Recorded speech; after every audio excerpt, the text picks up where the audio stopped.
Hey, we should do this again sometime! Hello, it's Saron. You're about to watch a character analysis on Monika from Doki Doki Literature Club. As you can see, I had some stuff to say. However, there are some things I had to left out due to my utter idiocy and my chronic alcoholism. So whenever you see this effect on screen, it means I am adding on to the stuff I already said before. So let's begin. You know, it must suck having a super popular game. I mean, sure, you get a lot of money and a lot of people know about your game, but unfortunately humans are very easily distracted beings. Oh wow, look at that thing. Holy shit, is that a skeleton? When something becomes a fad, people will barely look back at it after the new hot thing is out. Now, this can change if you decide to become a franchise, but never really reach the same heights as you did back in the day. Or just move on and make other stuff because I'm an artist, goddammit! One of these fad games was Doki Doki Literature Club, and people unfortunately boil it down to, oh look, cute anime girls! Oh look, suicide! When it actually had some interesting stuff going for it. Now I could sit here and discuss the underlying tones of free will and a bunch of other pretentious shit, but this is character analysis, and you already read the title.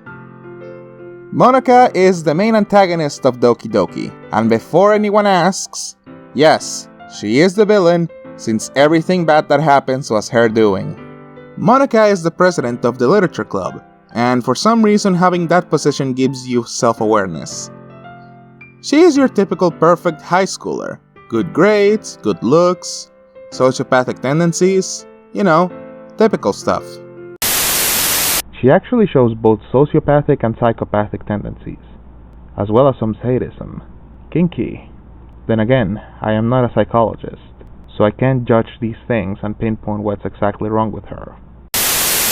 She acts just like everyone else at the beginning, until you realize that she isn't a dating option.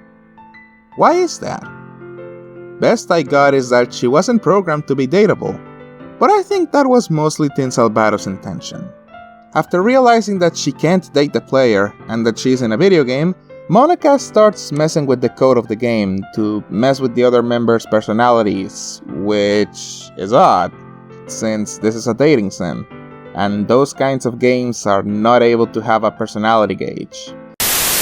There is a theory going around that her piano lessons are actually just her learning how to edit the game script, which makes sense, since piano is basically the prevalent instrument in her theme compared to the rest of the cast.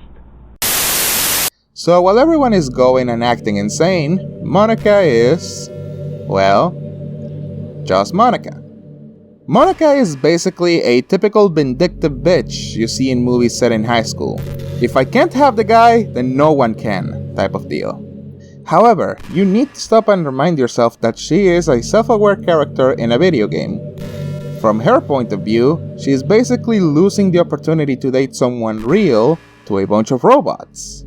So in a sense, it's not like she's actually harming anyone. It'd be the same as if you destroyed a mannequin. It doesn't have feelings, and it's not alive. There is a poem she writes called Hole in the Wall, and it's basically her tipping you off to the fact that she is sentient. The rest of her poems are like that as well. However, something of note is that she is lonely and wants the player to be with her.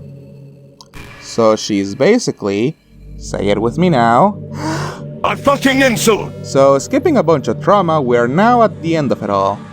Monika is the last girl standing, and you're just sitting in a room with her. Stuck in here forever.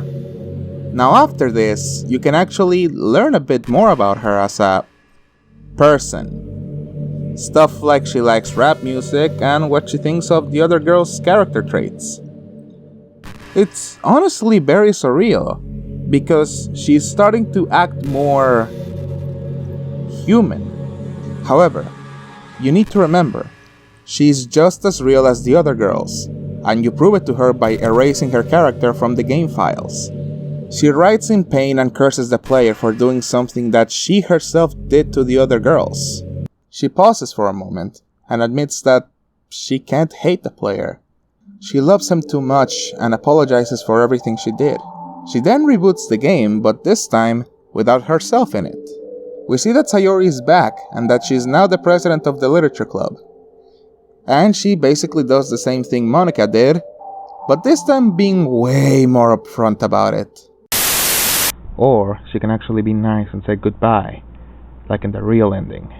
Which is weird, because she kills herself if you delete Monika before you begin the game. Sayori is also one of the game's more interesting characters. Actually, all 4 of them are interesting. But I'm not doing an analysis on all of them since, well, I mean, come on. Do I look so desperate for clickbait? Then actually answer that. Monika remains one of the most interesting characters in gaming, not only because she really makes you think about sentience and what it means to be alive. She's up there with characters like Samantha from Her and Nico from One Shot in terms of asking, what does it really mean to be real?